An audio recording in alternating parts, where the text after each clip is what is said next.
1,100 permits to hunt Kodiak bears in an effort to control the population. He's big, he's over 9 foot.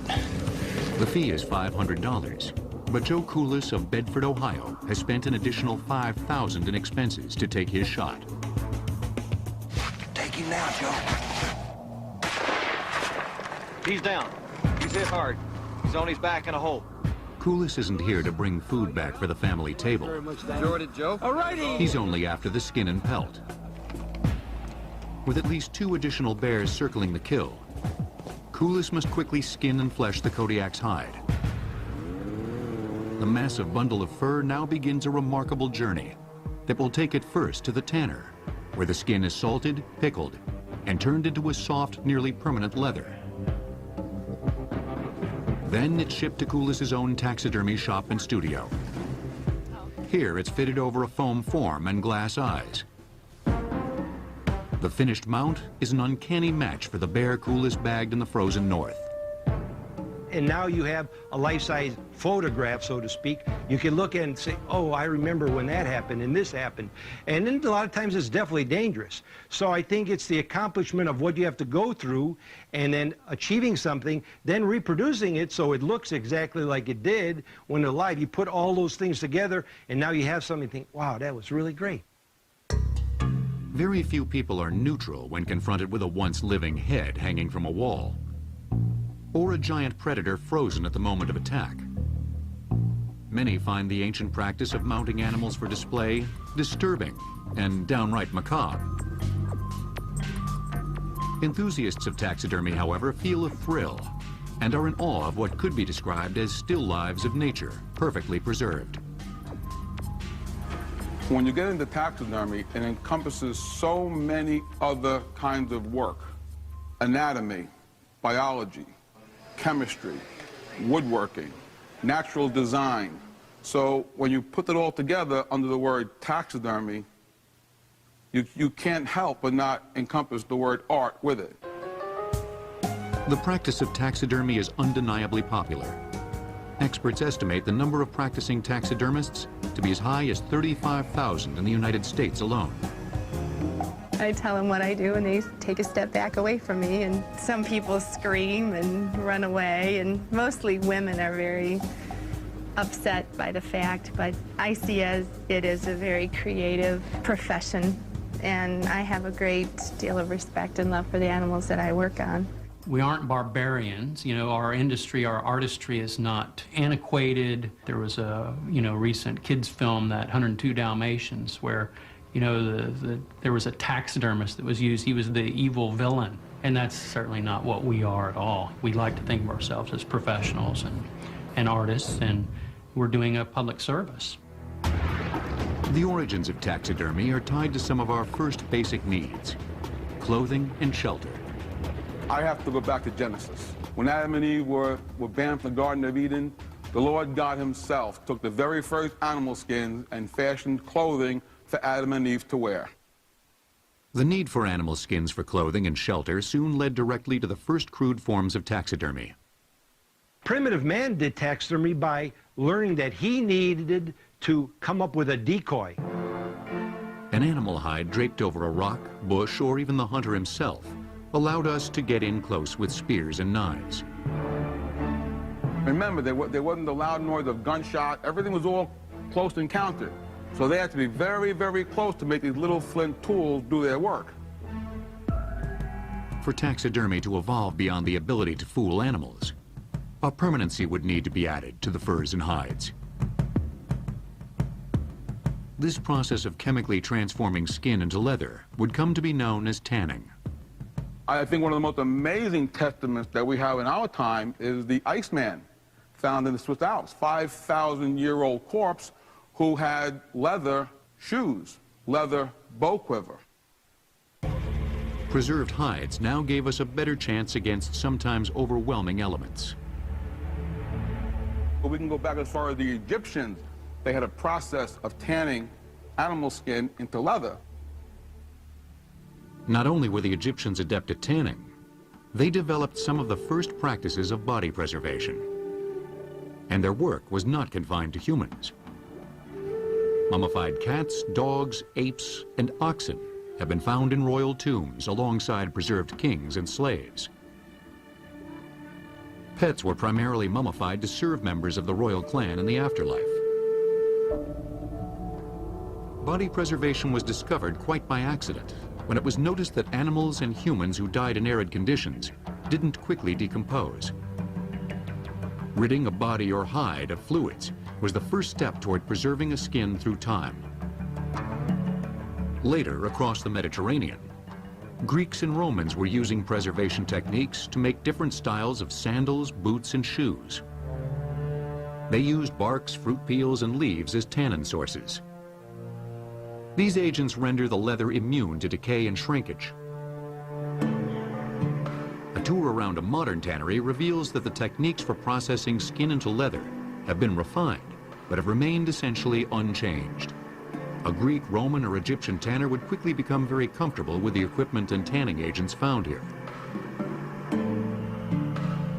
Before these hides can be mounted by a taxidermist, they must be processed into leather. This is the stock room where we store all the skins that are delivered to the tannery. Most of this stuff here is deer and elk. Right here is a Cape Buffalo half mount. This is the head part, the feet, and the back of the hide. And over here, we have a giraffe leg. It came in pieces. We have 4 legs. We had the cape, and we had the hide over here. Before hides are tanned, excess layers of skin are cut away in a process called thinning. On large game, such as elephant, rhino, or hippo, skin can be several inches thick. It must be brought down to less than 1/4 inch, so that the tanning solutions can be evenly absorbed. This hippo hide is being cut down with an ancient-looking skiving knife. For large animals, this process can take weeks. The shavers have to break the resistance of the skin, but they can't make it too thin or too thick. If too thick, they won't get no stretch out of it. Too thin, the hair will fall out. After being shaved, skins are tossed into large vats filled with alum and salt. Alum draws out the living enzymes in the skin, turning it into leather. The skins go in that wet drum with the pickling agent. Once they come out of there, they're actually leather. From tanning to taxidermy, preserved furs could now be pulled over forms of wood and straw to create semi-permanent figures for display. These early underframes were often made by upholsterers and furniture builders. In these very early frames, the actual skulls of the animals being mounted were used. The skull of the animal was boiled and cleaned and scraped full of flesh and tissue. A wooden armature was set. A baseboard was shaped to accommodate the skull. Add some support for the building materials, which would be excelsior, cotton, straw, wrapped with twine to fill the voids. That was known as the Old English style of taxidermy. Early bird undermounts were even simpler. Here's just a couple examples of a typical structure that's inside of bird mounts. In most older museums, we have these traditional mannequins that are put together with wire. Some of the original parts stay inside, like the legs, for example. These are the real legs. Wires run through them. Small, delicate body parts like bird legs and feet can't be tanned. They can, however, be drilled hollow, flushed, and coated inside and out with a preservative. Beginning in the early 1800s, the best way to deter anything from beetles to moths to rats was deadly arsenic. Arsenic was the most major advancement the industry of taxidermy, I think, ever had, because now we had a way to stop infestation of vermin in our finished work. Credited to a 19th century French taxidermist, Louis Dufresne, the preservative had a distinct drawback. It was as poisonous to the taxidermist as it was to the pests he was trying to keep away from his work.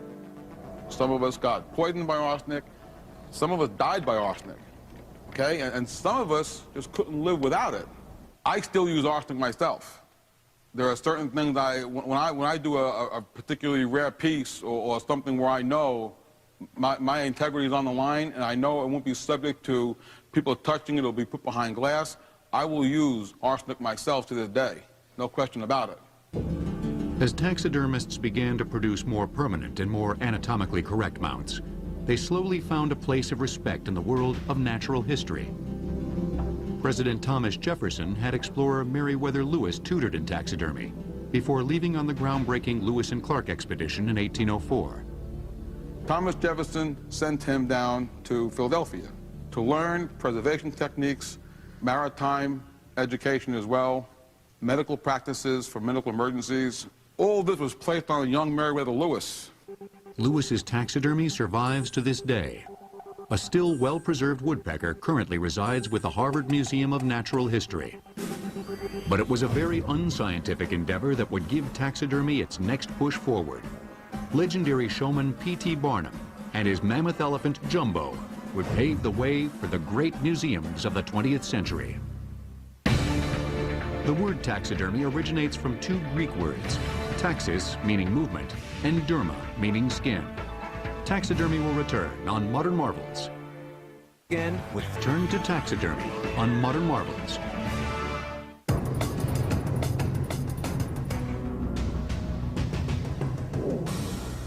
The Field Museum in Chicago represents the golden age of scientific taxidermy. Visitors to the museum are confronted with fighting elephants, posed in combat for well over 100 years. The figures in the Four Seasons of the Deer, commissioned in 1900, still interact in accurately depicted dioramas. And the man-eating lions of Tsavo still look hungrily out at museum visitors. But there's an even bigger taxidermy operation behind the scenes. It's the specimens in these drawers that will aid scientists in uncovering and unlocking the huge number of mysteries that still surround us regarding this planet.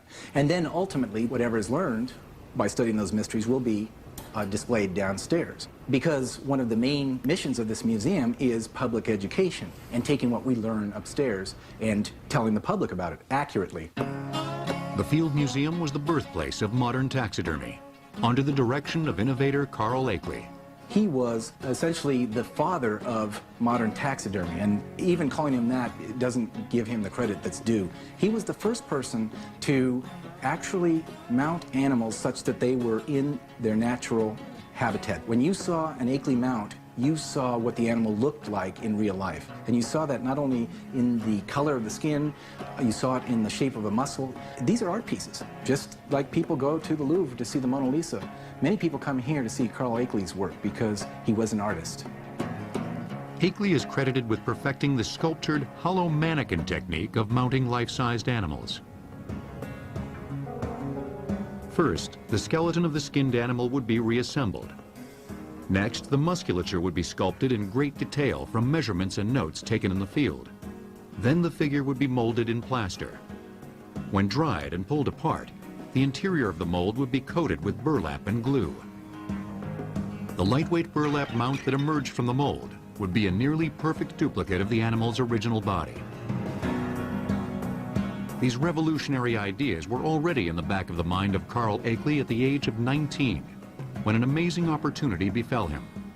His employer at the time, taxidermist Henry Ward, was called in to salvage the remains of a circus elephant hit by a train on September 15, 1885. Young Carl was sent to St. Thomas, Ontario, to see what, if anything, could be done. Jumbo was the star of P.T. Barnum's greatest show on Earth. At a height of 11.5 feet and a weight of over 6 tons, he represented a truly formidable taxidermy project. Again, that period of time, no such thing as Federal Express, no tractor trailers. By the time they got to the point where the elephant died, it was half deteriorated. It was almost decomposed. Phineas Barnum had already made his name in taxidermy.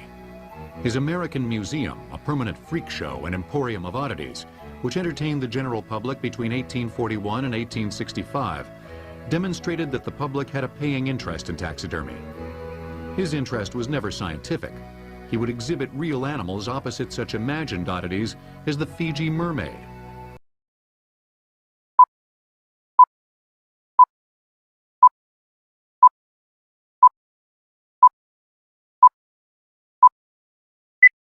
This specimen is actually a monkey body sewn to a fishtail.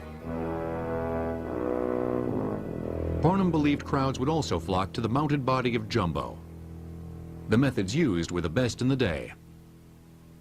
They made a framework of wood, tons and tons of iron nails, wooden lats to take up the space of ribs and bone, wire cloth, plaster of Paris, paper mache, more Excelsior, and just constantly doing this until the skin finally fit.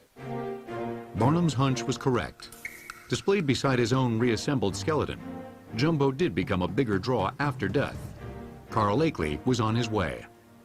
Akeley's first museum work was for the Milwaukee Public Museum, and he joined Chicago's Field Museum in 1906. Here and later at the American Museum of Natural History in New York, Akeley not only perfected the look of the animal, he raised the art of the diorama to a new level. These scenes, based on the paintings of artists sent on location, are accurate down to the tiniest plants. He and his wife Delia worked incredible hours casting each and every one of the individual leaves. So he took great pains to recreate not only the animal as accurately as possible, but the habitat that that animal came from. Akeley's attention to detail would cost him over his lifetime. He insisted on studying his subjects in their natural environments. Carl Akeley was attacked twice in Africa, once by a leopard that he thought was a warthog, turned out to be a leopard. And the leopard hurt him pretty badly. The second time was when hunting elephants. He just got too close to a wounded animal, and the elephant actually pinned him to the ground.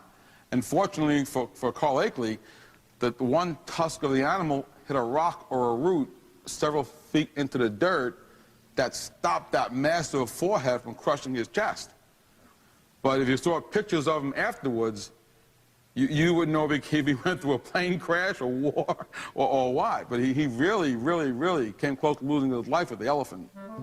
Akeley died in Africa in 1926, possibly a victim of his passion for his craft. Described as a workaholic, it's believed the cause of his death was exhaustion compounded by a lifetime working with a taxidermist's deadly preservative, arsenic. Still, he did pass on his dream of bringing fantastic scenes of the four corners of the world to the American public. Akeley's work inspired many taxidermists, including the 26th president, Theodore Roosevelt. As a young boy with many health problems, Roosevelt found release in taxidermy. These birds, mounted by young Roosevelt in Egypt in 1872, reside at his birthplace in New York. As president, Roosevelt brought his love of taxidermy to the White House. When he was with his cabinet, he would suddenly stop the meeting and listen. He heard a particular warbler, or he heard a particular songbird. And to be able to identify what that was by what he heard stopped the meeting in progress. He always wanted to be where natural history was, where adventure was, and fortunately for him, he had the means to do it all. He took a really long, extensive trip to Canada and literally put a bearskin rug in front of every office in the White House, as well as mounting one for his own trophy room. Another inspired young man, Louis Paul Jonas, would help make taxidermy available to the hobbyist. Jonas worked with Carl Akeley in New York. Here he mounts an elephant the Akeley way, first sculpting an underbody in clay over a wood and iron form. Next, fitting the skin. Then creating a plaster cast of the fitted skin, which would be used to create a papier-mâché undermount. And then refitting the skin for final display. In 1908, Louis Paul Jonas struck out with brothers John, Coleman, and Guy to open their own taxidermy shop in the strategically located city of Denver, Colorado. All the trains came into Denver. Hunters would come through first, and, you know, they'd have a couple hours to roam around, and Granddad would hand out the price list. And, of course, a deer head was very expensive. That was $10. Now they're $520 plus. Jack Jonas, a successful animal appraiser, was present as his grandfather and great-uncles grew their successful shop into one of the largest taxidermy supply companies in the world. One time, we had 110 employees. That's big for a taxidermy company.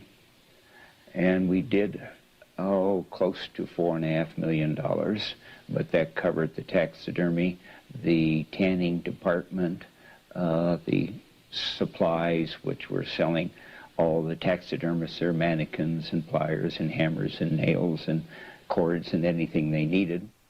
Today, Jonas Brothers continues to provide everything from full taxidermy to parts like teeth and eyes and tools. Well, literally, we sell to taxidermists around the world from all walks of life, from hobbyists to full-time working professionals. Jonas Brothers may have scaled down from a work staff of 110, but it's still a testament to the popularity of taxidermy. Parts and tools are still a big part of the business, but cloth, plaster, and paper molds have given way to dense polyurethane foam.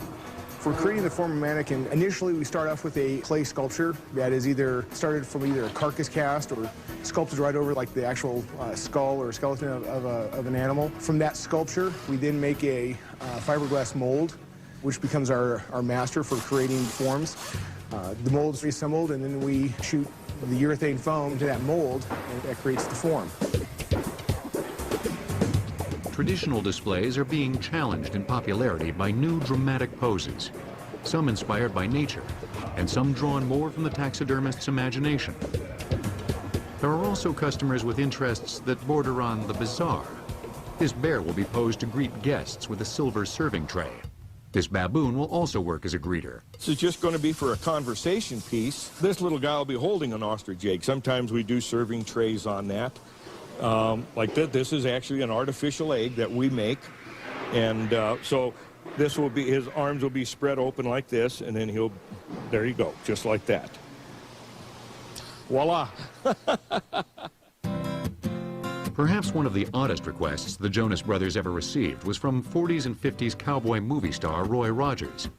Rogers was an avid hunter who had big game mounts throughout his Victorville, California ranch.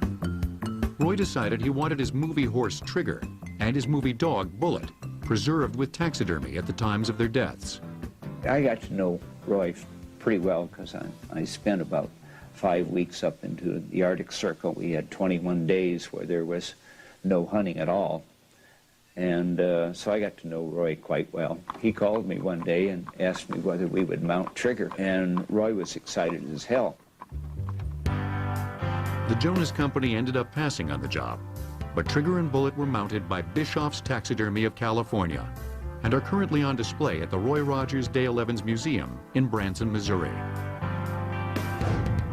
Good taxidermy creates a moment frozen in time, and that's exactly the next leap the art form takes as freeze-drying becomes the next tool in the arsenal of the taxidermist. The hide of Jumbo the elephant weighed an estimated 1,500 pounds. Taxidermy will return on Modern Marvels. At Extreme Taxidermy on Modern Marvels. In Bedford, Ohio, the coolest taxidermy company is crammed full of exotic animals. Rhino, bear, fox, leopard, and boar crowd the walkways and counters. Even the attic is filled with moose, deer, rhino, and hippo. Most have been preserved using traditional techniques, but some have attained their physical immortality with a relatively new process called sublimation or freeze-drying. Here we have a freeze-dried snapping turtle, and actually freeze-drying is the best way to do that because there's no skinning involved. Freeze-drying it is basically just posing it, and you could make it look as mean or as docile as you want by what you do with the posing. But this will last forever. Of course, it is like a rock, and it is definitely the way to do turtles, reptiles, things like that. The idea actually goes back to the ancient Incas, who would store goods at high altitudes where they would freeze and then dehydrate in the low pressure. Human remains from ritual sacrifices have also been discovered at these altitudes. 500 years old and in amazing condition. Freeze-drying has been used in more recent times to preserve blood plasma and penicillin during World War II. In the 1960s, freeze-drying took the Army K-ration into a new era. Based on work done at NASA for astronauts with their sights set on the moon, soldiers could now carry lightweight packets, which became meals when reintroduced to water. Cold water is added to the food bar. There they are, pieces of chicken, carrots, peas. The bar is reversibly compressed. With the addition of water, its ingredients are reconstituted to their original size, shape, texture, and taste. At the Smithsonian Institute in Washington, D.C., during the same decade, experiments in freeze-drying for taxidermy began. Joe Coulis flew to Washington to study the new process, then set up one of the first commercial freeze-drying operations at his shop. I wanted to do this commercially. I need to have some volume. So I basically put a dish on the building, bought a freezer, 12 by 12 by 30, so I'd have plenty of room for 4 tanks, found a lead on 4 pressure cooker tanks from a cannery in New York, and basically built my freezer around these machines. This is how the process works. A posed unfrozen animal is placed into a vacuum chamber, where the temperature is lowered to the point at which the animal freezes solid. Next, pumps are engaged, removing all air from the chamber. Throughout the animal's cells, frozen water now escapes as a gas, completely skipping the liquid stage. And it goes from an ice crystal to a gas with nothing in between. So if you boil water right here, in Ohio, it boils at 212 degrees. You go to Denver, it probably boils at the mid-200s. You go to Mount Everest, it might be boil at 190. The higher you go in elevation, the lower the boiling point. So if you go to outer space, is what we reproduce in the chamber, is water is boiling away at 40, 50 below zero. What remains are cells that are intact in composition and structure. The animal holds its pose, now completely devoid of water. Now I'll show you what the freeze dryer is like. A little cold in here. It's full of ice of all kinds.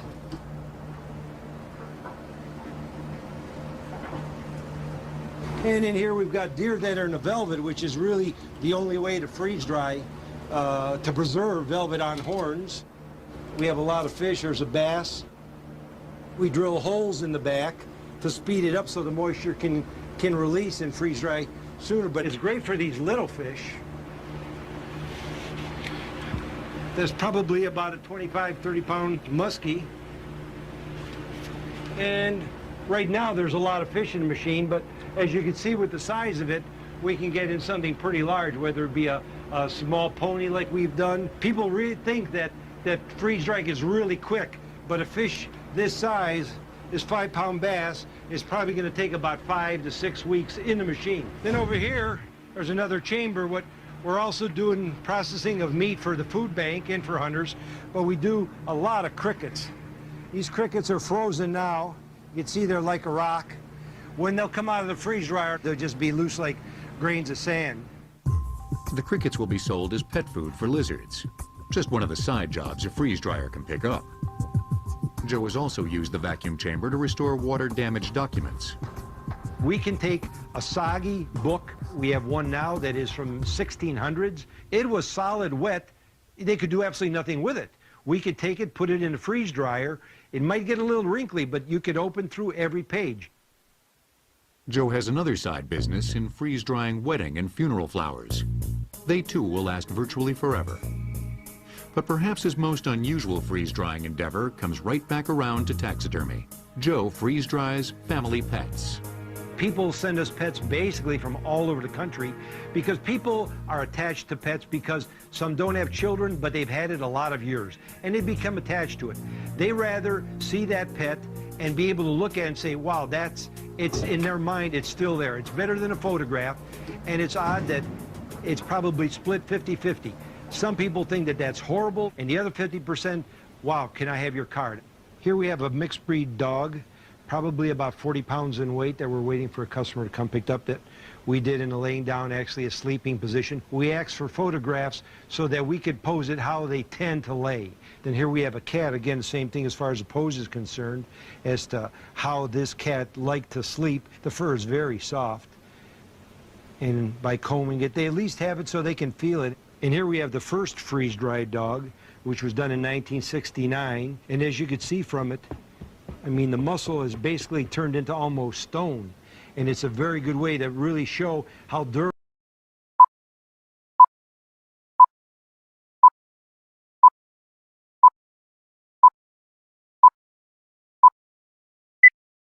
freeze-dry taxidermy is.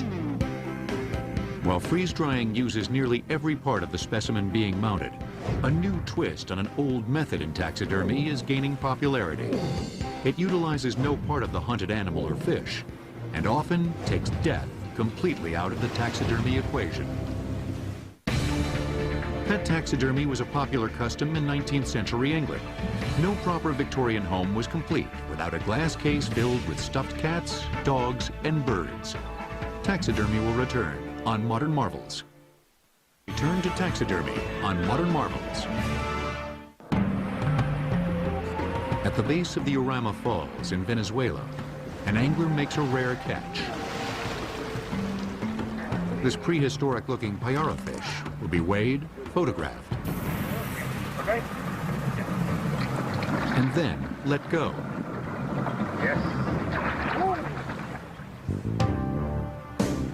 It's the job of experts like Mike Kirkhart in Stuart, Florida, to reproduce these fish, using no parts of the actual fish.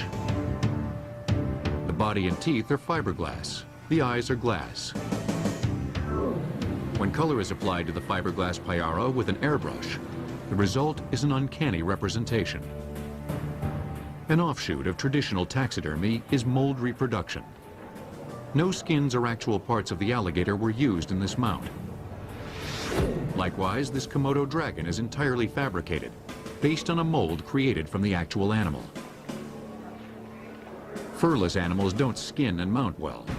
Fish are even harder. Reproducing, say, sharks, which were difficult to skin mount, this is where fiberglass probably was most used in the early days. They have no bone structure, there's a lot of cartilage in fin areas, there's too much collapse, oil, shrinkage, difficulty in managing the skin. This rhino head is also cast in fiberglass, a popular alternative trophy for the hunter who can no longer afford the permits to hunt and kill big game. What we do now is we do a reproduction for the fellas that go out and dart the animals. They actually spend anywhere between $6,000 to $9,000 to dart a live animal. They take their picture, and then normally is all they would have for their dollar was that photograph. Well, now we can take and duplicate the horn into the size that they have off of the picture. And so then we can transfer that size onto this particular piece, completely painted up with our airbrushing fellas over in the studio, and give them something for their wall besides a picture. Nowhere in taxidermy has the fiberglass mount been more accepted than in the world of sport fishing. 40 years ago, they went out, caught fish, and the day was all about bringing every fish you could home. It became pretty clear that we need to reconsider keeping everything that we caught. And there's been a lot of limitations. Some of them that are forced, some of them that are volunteered, you know, by conservation-minded sportsmen. Creating a lifelike fish from a photo requires that a similar fish has already been molded, and that mold is in stock. Fortunately for fishermen, Mike has been a prodigious mold maker. As they were limiting what they'd catch, what size you could keep, I realized I need to start building molds on fish. And so I've built about 1,800 molds. These are all the different molds that I've built in the 27 years I've been doing this. So we've got everything from turtles, a largemouth bass that would weigh about 550 pounds, over to a giant sawfish that would be 700-800 pounds. It's 18 feet long. Giant marlin that are in the thousands of pound range, 1,000 to 1,700 pounds is our largest. Mike continues to add to his mold collection. This is a garfish, which Mike poses in sand before covering with plaster. The whole creative, artistic process of fiberglass reproduction is in the mold building. So when you get a specimen, I use sand to actually support the shaping that I want of the fish to make it look like it's swimming or at rest, but natural. And in using the sand, I create the separation point of the two halves of the mold that's to be made. Interesting things like, you know, the position of the mouth, the position of the gills, positions of the fins are all in the ability to be able to hold that positioning of that fish in place. And there's a million tricks and ways that it can be done. When it's dry, the fish and mold will be flipped over and the second side of the mold will be poured. Plaster casts are eventually reproduced in fiberglass, which are durable and allow for endless reproductions of a single fish. This is a great white shark fins. What she's doing right now is actually putting liquid resin in. It's a liquid that goes to a solid. But what she's doing now is throwing the reinforcement material, the fiberglass, in with the resin. And once it's cured, then the two halves of this mold will go together, and it'll cure. And then we'll pop that apart, and out will come a casting of the fin of this great white shark.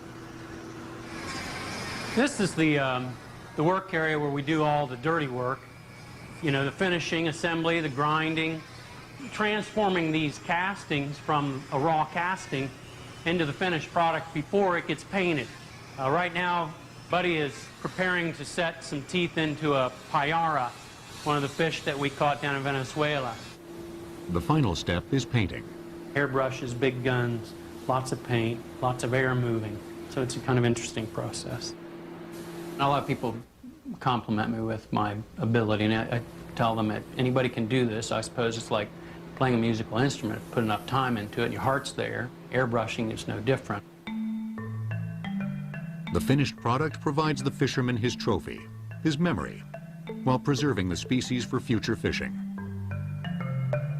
Sportsmen are, in increasing numbers, finding this an acceptable trade-off in taxidermy.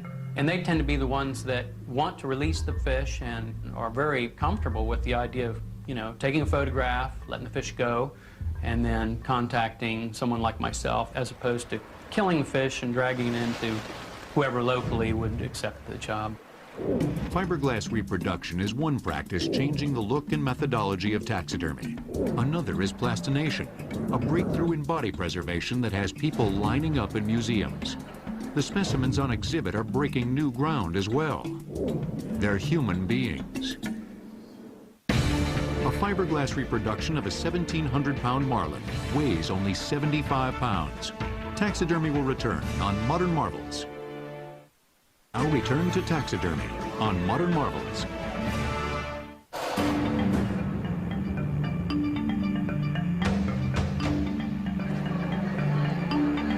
The exhibit is called Body Worlds, and it has been breaking attendance records in Asia, Europe, and now the United States.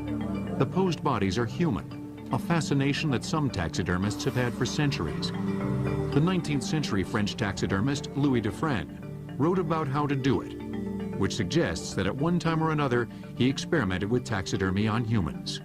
He describes how the human body is not at all conducive to taxidermic technology. The opaqueness of our skin, the lack of ability to recreate the anatomy, we're always confronted with the human form. So to see the human form in that grotesque condition, in that grotesque of a shape, it could make anybody steer away from even wanting to go near taxidermy and using that process in preserving a human body. East German-born anatomist Dr. Gunther von Hagens has not only discovered how to preserve and present human beings, he's proven that the public has a great interest in their display. To all of the intestines, but he's sort of... I'm a kind of showman. Every good teacher is a kind of showman. I have to present something in a very interesting, very lifelike way. What I actually do is I try to open the hearts of the people to themselves, to their own body. Like their animal counterparts in the great museums of this country, these displayed humans are on a mission to educate. You have to recognize yourself as a specimen, not this is a specimen. Oh, this could be myself. Actually, this is responsible for the big success of Body Worlds. Seeing firsthand the effects of smoking on the lung has made a real impact on some that visit the exhibit. As independent surveys show, people smoke to 10% less or not anymore. 50% think more of their health, and 30% are more likely to donate their organs for organ donation programs. Dr. von Hagens uses a new process called plastination to preserve not only skin and hair, but also muscles and organs, even the circulatory and nervous systems. 70% of our body consists of water. Water gives life, also decay is life. No water, no life, no decay. In plastination, water is removed and specimens are impregnated with a reactive polymer like silicon rubber, epoxy, or polyester resin. Plastinate specimens are dry, odorless, and durable. They retain their cellular identity down to the microscopic level. Like here's a tongue, here would be my lung, a smoker's lung, that's not my lung, and here's the heart, the liver, the stomach, all here, the intestine. So it shows where the specimens are situated. Like the traditional taxidermist, Van Hagen's attempts to recreate life through the posing of the specimen. A dancer stands on point. A soccer player is frozen mid-kick. And a skateboarder handstands inside a half-pipe. The macabre sense of humor sometimes present in taxidermy is at work here, too. This harrowing-looking figure has been dubbed Wingman. His anatomy has been flayed outward to give visitors yet another way of viewing the human body. The creator added a man's straw hat to the figure in an effort to make him less frightening to children. Both the rider and the horse were once very much alive. The shying horse's rider is the example for comparative anatomy at its best, to show the human brain compared to the small horse brain. And the opposite, to show the big muscle of the horse and the feeble muscles of the human body. The exhibit is designed to showcase the different functional systems of the human body. It begins with the muscles and movement, then presents the brain and its elaborate network of nerves. The circulatory system can be viewed intact, but completely separate from its former human host. To represent the reproduction system, Dr. Van Hagen's displays two truly shocking figures. The woman and her fetus both died during the 8th month of pregnancy. There could be no better specimens to illustrate that than a pregnant woman. And when I got this specimen, by full consent, I knew this has to go into the exhibition. The pregnant woman and child may move onlookers, but perhaps the most moving plastinate in this exhibit for Dr. Van Hagen's is less noticed. This is a man he describes as his best friend. To plastinate my best friend, it was at first to fulfill his last wish, his testimony.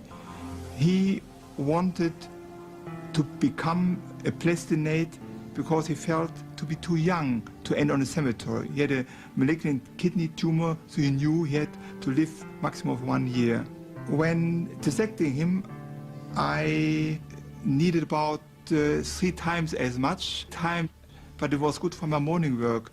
It was like he stretched his hand across the barrier of death to me, and so I got in peace with him.